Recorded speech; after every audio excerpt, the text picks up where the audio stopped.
Familia, el día de hoy estamos iniciando una nueva serie que le he puesto por título Milicia. Mediante esta serie yo quiero instruirles acerca de un aspecto muy importante para el cristiano y me refiero básicamente a la guerra espiritual.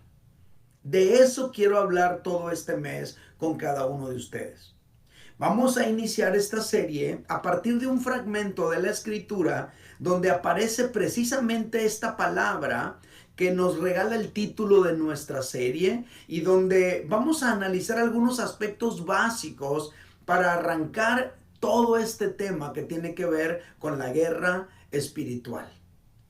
Segunda de Corintios capítulo 10 versículos 3 al 5 dice: pues aunque andamos en la carne, no militamos según la carne, porque las armas de nuestra milicia no son carnales, sino poderosas en Dios para la destrucción de fortalezas, derribando argumentos y toda altivez que se levanta contra el conocimiento de Dios y llevando cautivo todo pensamiento a la obediencia a Cristo, y estando prontos para castigar toda obediencia cuando vuestra obediencia sea perfecta.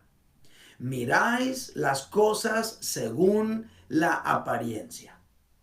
Estos son los versículos de los que vamos a partir para construir toda nuestra serie. La segunda carta a los Corintios fue escrita por el apóstol Pablo con varios objetivos en mente. En primer lugar, el apóstol Pablo quería afirmar a los creyentes que recibieron positivamente su primera carta y cambiaron algunos aspectos de su conducta. En segundo lugar, el apóstol Pablo quería agradecer a los creyentes de Corinto por todo el apoyo que ellos enviaron a los hermanos pobres de Jerusalén. También quería el apóstol Pablo advertir acerca de los falsos maestros judaizantes que promovían enseñanzas legalistas, pero también esta carta fue escrita para confrontar a un grupo de creyentes que rechazaban el liderazgo del apóstol Pablo. Estos versículos que acabamos de leer ahorita son precisamente la respuesta del apóstol Pablo a una crítica que le hacían esas personas de que al parecer el apóstol Pablo sonaba como muy severo y muy duro en sus cartas, pero cuando él estaba presente era mucho más mesurado, cuidadoso y dócil, dando a entender que en persona el apóstol Pablo se acobardaba y no era tan frontal como lo era por escrito. En estos versículos que leímos al inicio, el apóstol Pablo dice varias cosas que yo quiero aclarar en este momento. La primera es esta. Número 1, andamos en la carne, pero no militamos según la carne. Es decir, somos de carne y hueso igual que todos, pero no tenemos que pelear nuestras batallas igual como lo hacen todos, al menos no como lo hace el mundo. Esto es lo primero que está allí. Número 2, nuestras armas son distintas a las del mundo. Es decir, el cristiano no enfrenta al enemigo usando la espada, la lanza, el arco o la flecha, o la confrontación, la manipulación, la intimidación, el chantaje. No. Así pelea el mundo. Nosotros, los hijos de Dios, peleamos diferente. Número 3, debemos derribar las fortalezas que hay en la gente. Argumentos, altivez, pensamientos que se levantan contra el conocimiento de Dios y que se resisten a hacer su voluntad. Debemos derribarlas usando las armas espirituales. Número 4. Hay un momento para confrontar, para castigar y para corregir la desobediencia. No se puede corregir al que no está listo para ser corregido. Es inútil. Es mejor esperar el momento correcto para corregir, porque si queremos corregir fuera del tiempo, eso da lugar a confrontaciones infructuosas. El apóstol Pablo sabía que quien no acepta su liderazgo tampoco va a aceptar su corrección. Y número 5, aquí podemos encontrar que el carnal se guía por las apariencias Es decir, no sabe ver más allá, no puede discernir. En cambio, el espiritual juzga espiritualmente. En estos fragmentos hay una frase que dice así: las armas de nuestra milicia no son carnales. Y de allí sacamos el título de nuestra serie. La palabra griega que se traduce milicia en este fragmento es stratia, que también podría traducirse como ejército o hueste. Esta palabra stratía es de donde viene el término estrato, por ejemplo, que tiene que ver como con algo que está seccionado. Pero también se podría traducir como ejército, hueste o milicia. Me puse a buscar qué es milicia en Google y Google dice que milicia es el arte de hacer la guerra y de disciplinar a los soldados para ella, para la guerra. Entonces, con todo esto, el apóstol Pablo nos da a entender que tú y yo pertenecemos a una milicia, que pertenecemos a un ejército. Tú y yo sabemos que se refiere al ejército de Dios. El apóstol Pablo nos da a entender que tú y yo sostenemos una lucha, una guerra. Por lo tanto, tú y yo tenemos que estar preparados y tenemos que estar entrenados para esa guerra. Y por esa razón es tan importante esta serie que estamos iniciando el día de hoy. Ahora, hablando de la guerra espiritual, el apóstol Pablo abordó este tema en su epístola a los Efesios, en el capítulo 6, versículos 10 y 11. Fíjate lo que dice el apóstol Pablo aquí. Dice el apóstol Pablo de la siguiente manera. Dice: por lo demás, hermanos míos, fortaleceos en el Señor y en el poder de su fuerza. Vestíos de toda la armadura de Dios para que podáis estar firmes contra las acechanzas del diablo. Y luego dice: porque no tenemos lucha contra sangre y carne, sino contra principados, contra potestades, contra los gobernadores de las tinieblas de este siglo, contra huestes espirituales de maldad en las regiones celestes. Aquí el apóstol Pablo da por hecho que pertenecemos a una milicia y confirma que tú y yo tenemos una lucha. Pero no es una lucha convencional y tampoco es una lucha contra las personas que nos rodean. Es una lucha más bien contra un ejército espiritual que está perfectamente organizado. Él lo menciona así: principados, potestades, gobernadores de las tinieblas, huestes espirituales de maldad, y dice que están en las regiones celestes. Todo esto, familia, confirma que el creyente está inmerso en una guerra espiritual. Todo esto confirma que nuestra lucha no es contra esa persona que a lo mejor nos está hiriendo, nos está molestando, aquella persona que está a lo mejor haciéndonos pasar momentos complicados, sino que nuestra batalla, nuestra lucha es contra aquellas fuerzas espirituales que controlan a esa persona. Es importante entenderlo. Todo esto confirma que hay fortalezas espirituales en la mente, en el corazón de las personas, y que esas fortalezas deben ser derribadas. Pero no será derribadas con las armas de la carne, sino con las armas espirituales. Familia, como pastor les digo, este tema es importantísimo porque hay creyentes que por desconocer todo esto están indefensos ante los ataques que el enemigo está trayendo sobre ellos. Hay personas que están confundiendo al enemigo y están llenando su corazón de rencor porque creen que su enemigo es su ex, o es su esposa su enemiga, o es su esposo su enemigo, o es su suegra su enemiga, etc. Están confundiendo al enemigo y también están luchando con las armas equivocadas. Están tratando de hacer sentir mal a la persona, le están dejando de hablar, etcétera, etcétera. Están confundiendo al enemigo, están confundiendo las armas.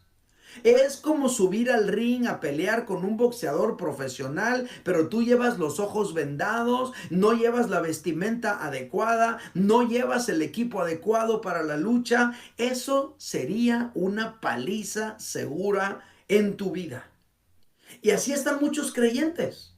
Están recibiendo paliza tras paliza del enemigo por desconocer asuntos tan importantes y básicos de la guerra espiritual. Por esa razón, como pastor, siento la necesidad y la urgencia de enseñarte todo este asunto durante esta serie. Ahora, hay algo muy importante que yo tengo que aclarar antes de seguir. Es una consideración muy importante y es la siguiente, familia. Dios no está en guerra. Esto es lo que tenemos que entender. La posición de Dios no está en riesgo, no está en disputa. Dios tiene todo el poder y todo el dominio. Él está por encima de todo lo que existe, material e inmaterial, físico o espiritual. Dios está por encima de todo lo que existe. Él no está en guerra. Tú y yo tenemos que entender esto. Y te voy a leer unos versículos para dejarlo asentado y que tú y yo podamos no perder esto de vista. Primero de Crónicas, capítulo 29, verso 11, dice: Tuya es, oh Jehová, la magnificencia y el poder, la gloria, la victoria y el honor. Porque todas las cosas que están en los cielos y en la tierra son tuyas. Tuyo, oh Jehová, es el reino, y tú eres excelso sobre todos. Date cuenta cómo la palabra de Dios nos revela la posición de máxima, completa y total autoridad que tiene Dios. Esto es en el Antiguo Testamento. Vamos al Nuevo Testamento. Fíjate lo que dice el apóstol Pablo en Filipenses capítulo 2, versículos 9 al 11. Dice: por lo cual Dios también le exaltó hasta lo sumo. Está hablando de Jesucristo. Dios exaltó a Jesucristo hasta lo sumo y le dio un nombre que es sobre todo nombre, para que en el nombre de Jesús se doble toda rodilla de los que están en los cielos y en la tierra y debajo de la tierra, y toda lengua confiese que Jesucristo es el Señor, para gloria de Dios Padre. Efesios capítulo 1, versículo 21, siguiente fragmento. Sobre todo principado y autoridad y poder y señorío y sobre todo nombre que se nombra, no solo en este siglo, sino también en el venidero. Estos versículos nos están enseñando que Dios gobierna sobre los cielos y sobre la tierra, que Él está sobre toda autoridad. Y estos versículos también nos enseñan que el Padre exaltó a Jesús a la máxima posición de autoridad por encima de todo lo que existe. Entonces, tú y yo no tenemos que perder de vista jamás que Dios no está en guerra con nadie. Su posición de máxima autoridad no corre peligro alguno. Dios es soberano, todopoderoso, y su posición de autoridad máxima no está en disputa. Dios no está en guerra, pero el ser humano sí. Eso es lo que tenemos que entender. Dios no está en guerra, pero el ser humano sí. La guerra espiritual es una lucha del enemigo contra el ser humano. Es el enemigo que odia al ser humano, que está atacando al ser humano, que tiene planes contra el ser humano. En primera instancia, el enemigo quiere evitar que los seres humanos sean salvos y se acerquen a Dios. Satanás quiere que las personas permanezcan muertas en sus delitos y pecados y que así pasen a la eternidad. Satanás no quiere irse solo al infierno. Satanás quiere llevarse con él a todos los que pueda. Por eso los engaña, los atrapa, por eso edifica fortalezas en sus mentes, porque no quiere que las personas conozcan a Dios. No quieren que las personas abandonen sus pecados. No quiere que las personas vengan al conocimiento de Dios. Por otro lado, hablando de la otra sección de seres humanos, hablando en términos de los creyentes, la guerra espiritual contra el creyente busca evitar que los hijos de Dios logren el propósito que Dios tiene para ellos. Dios tiene un propósito para ti. Dios quiere usar tu vida. Dios quiere que tú te desarrolles, que sigas creciendo, que te conviertas en aquello que Dios sabe que tú puedes llegar a ser. Pues el enemigo quiere evitar que tú lo logres. Y por eso te trata de desviar. Y por eso te trata de distraer. Y por eso te trata de confundir. El enemigo también busca evitar que los creyentes se desarrollen y que los creyentes vivan de acuerdo a la voluntad de Dios. Por eso engaña a los creyentes, los atrapa, edifica fortalezas en sus mentes. Entonces el enemigo está en guerra contra la humanidad. Por un lado, para que no se salven los perdidos, y por otro lado, para que los hijos de Dios no logren desarrollar su máximo potencial en Dios. De todo esto, nosotros aprendemos lo siguiente. El creyente pertenece a una milicia y está inmerso en una guerra espiritual. Lo voy a repetir. El creyente pertenece a una milicia y está inmerso en una guerra espiritual. Ahora la pregunta es, ¿qué implicaciones tiene esto en mi vida? Entender que pertenezco a una milicia y que estoy inmerso en una guerra espiritual, ¿de qué manera debe afectarme? ¿Qué implica esto en mi vida? Bueno, en primer lugar, nosotros debemos identificar al enemigo. Si tú y yo entendemos que pertenecemos a una milicia y que tú y yo estamos inmersos en una guerra espiritual, esto implica que tú y yo debemos identificar al enemigo. Identificar nuestro enemigo es crucial. Porque si no lo hacemos, nos vamos a encontrar luchando contra el enemigo equivocado y sin siquiera notarlo. Por esa razón el apóstol Pablo dijo, versículo 12, Efesios 6:12, porque no tenemos lucha contra sangre y carne, sino contra principados, contra potestades, contra los gobernadores de las tinieblas de este siglo, contra huestes espirituales de maldad en las regiones celestes. El apóstol Pablo está haciendo la diferencia entre las personas y el mundo espiritual. Según estas palabras, nuestro enemigo es espiritual, no carnal. Mi enemigo entonces no es la persona que me está haciendo daño, es más bien la fuerza espiritual que controla a esa persona que me está haciendo daño. Es totalmente diferente. Hay alguien detrás de esa persona que te está atacando. Hay algo detrás de esa persona que te está haciendo la vida imposible. Hay algo detrás de esa persona que lo está empujando para que formule esos planes que te roban la paz y el gozo. Cuando tú y yo comprendemos esto, pues es mucho más fácil vivir lo que Jesús dijo de amar a nuestros enemigos. Porque con una perspectiva espiritual, tú entiendes que quien está atacándote no es la persona, sino esa fuerza espiritual que está detrás de esa persona. Y hay personas que les cuesta mucho trabajo comprender esas palabras de Jesús. ¿Cómo voy a amar a mi enemigo que me está haciendo daño? ¿Cómo puede tener sentido esa palabra? Pues claro, cuando tú entiendes que detrás de la persona hay una fuerza espiritual que lo controla, ya no te enojas con la persona, sino que tú entiendes que detrás de esa persona hay algo más.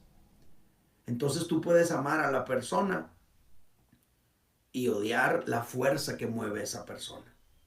Eso te da una libertad impresionante. ¿Cuántas veces tú y yo hemos guardado rencor en nuestro corazón contra una persona, contra el esposo, la esposa, contra el ex, contra los padres, ¿verdad? Tienes un odio contra tu papá porque hizo esto, hizo lo otro, un odio contra los suegros, un odio contra tu jefe y empiezas a pensar tantas cosas de él, pero es porque no nos damos cuenta que el verdadero enemigo no es la persona, sino es lo que está detrás de esa persona, escondido entre las sombras de nuestra falta de discernimiento. Como tú y yo no lo alcanzamos a ver, él se mueve con libertad y tú y yo estamos pegándole a la persona correcta, al enemigo equivocado. Nuestro enemigo no es la persona, sino aquello que controla la persona que nos está afectando. Ese es el verdadero enemigo. Por eso el apóstol Pablo dice, no tenemos lucha contra sangre y carne. No tenemos lucha contra las personas. No tienes que guardar rencor ni odio contra esa persona que supuestamente te está haciendo daño. Tienes que considerar que detrás de él hay algo más. Eso te va a ayudar impresionante para poder separar una cosa de la otra. Por eso el apóstol Pablo no estaba intentando confrontarse con esas personas de Corinto que no se sometían a su liderazgo. A lo mejor ellos pensaban, no, ahora que venga el apóstol Pablo va a ver y nosotros le vamos a decir. Pero cuando llega el apóstol Pablo, llega con una actitud gentil, llega con una actitud caballerosa, llega con una actitud amable y dice, no, pues mira, el apóstol Pablo realmente se intimida, nos tiene miedo. El apóstol Pablo no es que les tiene miedo. El apóstol Pablo entiende que ellos no son el enemigo. El apóstol Pablo lo sabía muy bien. Nuestra lucha no es contra sangre y carne. Cuando tú y yo entendamos eso, vamos a edificar mejores relaciones a lo largo de nuestra vida. Vamos a vivir sin tanto rencor contenido dentro de nuestro corazón. No vamos a tener una lista negra tan llena ahí con gente, con nombres de personas, porque tú entiendes que tu enemigo no es la persona, sino la fuerza espiritual que está detrás de la persona.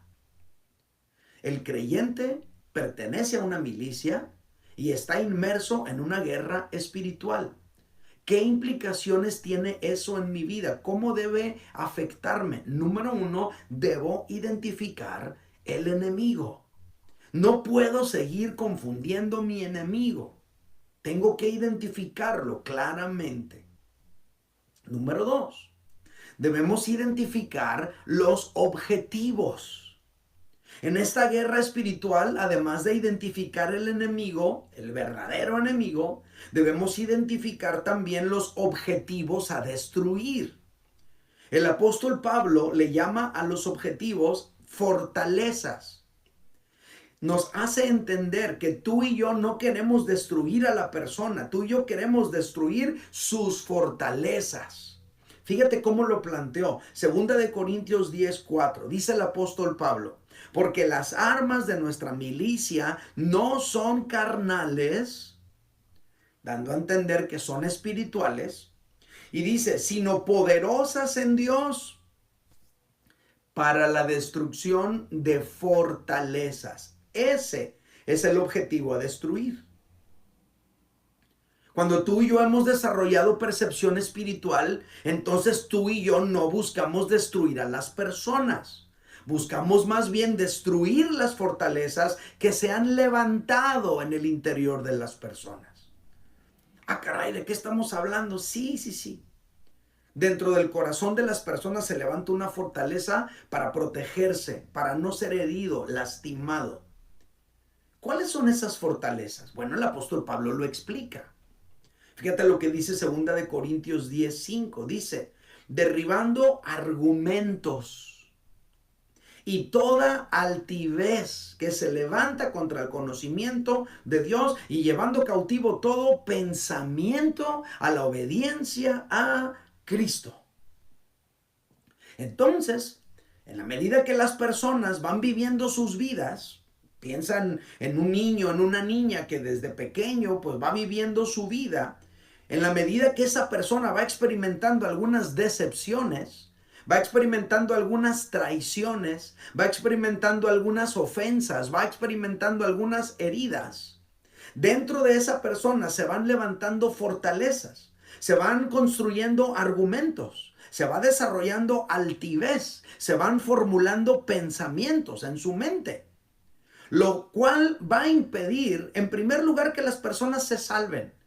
Tú le hablas de Cristo a una persona e inmediatamente tiene un argumento para rebatirte. Le hablas de Dios a una persona y manifiesta una actitud altiva, dando a entender que eso de la religión es para los pobres, ignorantes, que no tienen educación. Le estás compartiendo del amor de Dios a una persona, inmediatamente le surgen pensamientos que lo atacan y le dicen, no, eso de las religiones es puro negocio. Yo no voy a ir a que me tumben el diezmo. Son pensamientos que se levantan en el corazón, en la mente de una persona para que la persona no se salve. O para que los que ya son salvos no maduren, no avancen, no se desarrollen.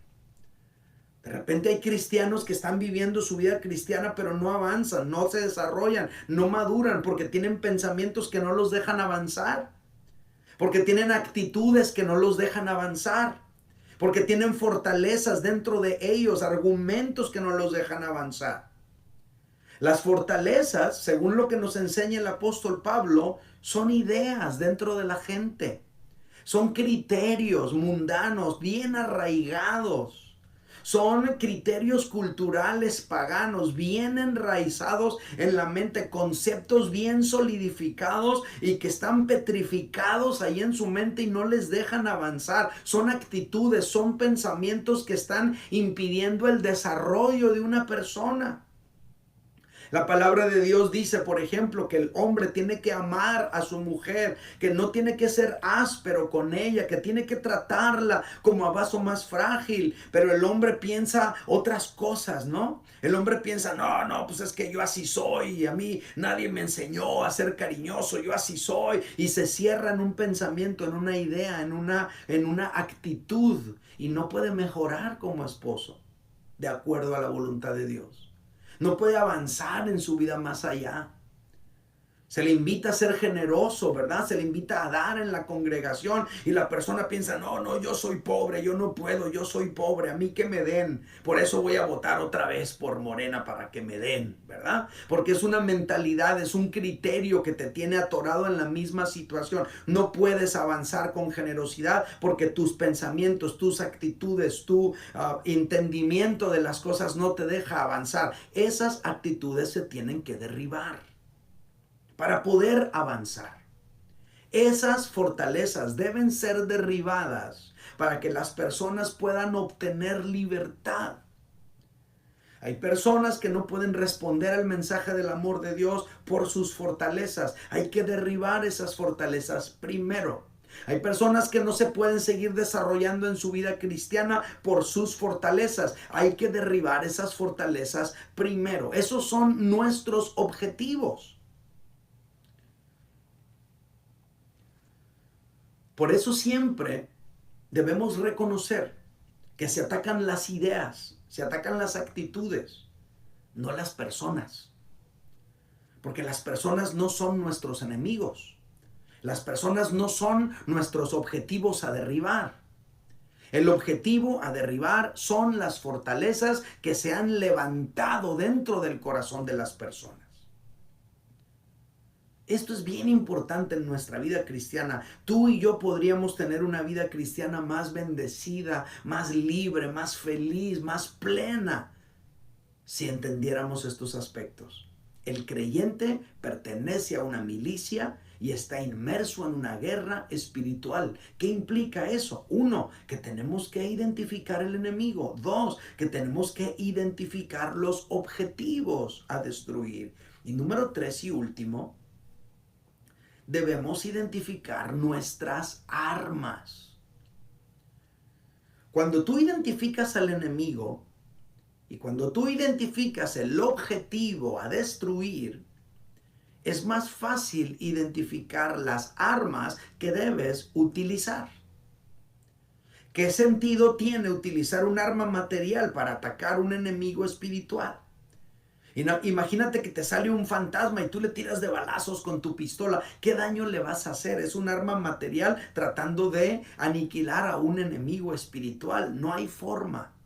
No se puede así. Por eso el apóstol Pablo dijo, 2 Corintios 10, versículos 4 y 5, dijo, porque las armas de nuestra milicia no son carnales. No tenemos que luchar con las armas de la carne, dice, sino poderosas en Dios para la destrucción de fortalezas, derribando argumentos y toda altivez que se levanta contra el conocimiento de Dios y llevando cautivo todo pensamiento a la obediencia a Cristo.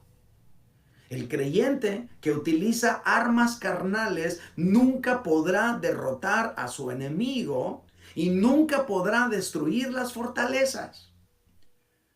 Estás tratando de que tu esposo cambie utilizando las armas del mundo. Así no es. Estás tratando de que tu esposa cambie utilizando las armas del mundo. Así no es. Estás tratando de que cambien tus padres utilizando las armas del mundo. Así no es. Tenemos que utilizar las armas de Dios, las armas espirituales. Un argumento que se levanta en la mente de un hombre o de una mujer no se destruye a balazos. Un argumento no se destruye a gritos. Un argumento no se destruye yéndote de la casa. Un argumento no se destruye haciéndote el serio y ya no le quieres hablar. Un argumento no se destruye aplicando la ley del hielo. Así no se destruye un argumento. Nuestras armas, familia, son espirituales. Un carácter dócil, semejante al de Cristo, es un arma a tu favor. Un espíritu de servicio, semejante al de Cristo, es un arma poderosa a tu favor. Una conducta íntegra, semejante a la de Cristo, es una arma a tu favor. Hablar con la verdad, semejante a Cristo, es un arma a tu favor. Una vida de oración como la de Cristo, es una arma a tu favor. Y no vamos a agotar ahorita todo el tema de las armas, nada más debemos entender que las armas con las que luchamos no son las mismas armas que utiliza el mundo. Tenemos que utilizar las armas que Dios nos da. Tu modelo y mi modelo debe ser Cristo. Tenemos que ver cómo luchaba Cristo, cómo enfrentaba Cristo las situaciones de la vida. Eso nos va a abrir un panorama impresionante en nuestra vida cristiana y vamos a poder ser más efectivos. El creyente que confunde sus armas estará luchando como lo hace el mundo y también obtendrá los resultados que obtiene el mundo y terminará viviendo como vive el mundo. Lo tengo que repetir. El creyente que confunde sus armas estará luchando como lo hace el mundo y obtendrá los resultados que obtiene el mundo y terminará viviendo como vive el mundo. El creyente que confunde su enemigo irá por la vida dejando relaciones rotas, personas heridas, porque los ha considerado su enemigo cuando no lo es. Lo repito. El creyente que confunde su enemigo irá por la vida dejando relaciones rotas y personas heridas, porque los ha considerado su enemigo cuando no lo es. Familia, hay muchos creyentes viviendo sus vidas tal como vive el mundo. Son cristianos, pero están llenos de rencor. Son cristianos, pero están dominados por el miedo. Son cristianos, pero están dominados por ciertas adicciones. Cuando la palabra de Dios nos enseña que el que está en Cristo es una nueva criatura. Que las cosas viejas pasaron. Que todas son hechas nuevas. ¿Por qué pasa eso? Que ya estando en Cristo y cuando todo debería ser nuevo, seguimos viviendo como antes de conocer a Jesús. Pues la respuesta es muy compleja, no podemos dar una respuesta tan concreta a una situación tan compleja, pero una de las razones es porque se ha confundido el enemigo, porque se han confundido las armas y porque no se han derribado las fortalezas. Yo espero que el mensaje de hoy pueda establecer en ti y en mí un criterio nuevo. Para que a partir de hoy tú y yo empecemos a vivir nuestra vida y enfrentar nuestras batallas y nuestras situaciones con otro punto de vista, un punto de vista espiritual. Como Dios quiere que lo veas. Quizá alguien que me escuche el día de hoy, a lo mejor tú ya estás cansado de vivir dominado por tus impulsos, dominado por tus adicciones, dominado por tu carácter. A lo mejor tú estás cansado de vivir constantemente confrontado con los demás, peleado con medio mundo. A lo mejor ya estás cansado de sentirte siempre solo porque estás chocando constantemente con otros. Pídele a Dios que renueve tu vida. Pídele a Dios que renueve tus pensamientos. Pídele a Dios que renueve tus actitudes, que renueve todo tu ser. Pídeselo. Ahí donde estás, levanta tus dos manos y nada más dile conmigo: Dios mío, renueva mi vida. Renueva mi manera de pensar para que caigan esas fortalezas que hay en mi mente. Renueva mi corazón para que caigan esas fortalezas que hay en mis sentimientos, en mi corazón. Renueva todo mi ser. Yo de verdad te necesito. Necesito que renueves mi vida entera, por dentro y por fuera. Quiero ser transformado por ti. Ahí donde estás, levanta tus dos manos lo más alto que puedas y déjame orar por ti. Padre Santo, oro en este momento por cada uno de mis hermanos que han escuchado este mensaje. Señor, a lo mejor mientras estaba desarrollando hubo algunos entendimientos que se adquirieron. A lo mejor dijeron: eso no lo había visto así, esto no lo había entendido de esta manera, y a partir de este mensaje van a empezar a tener una perspectiva nueva de la vida.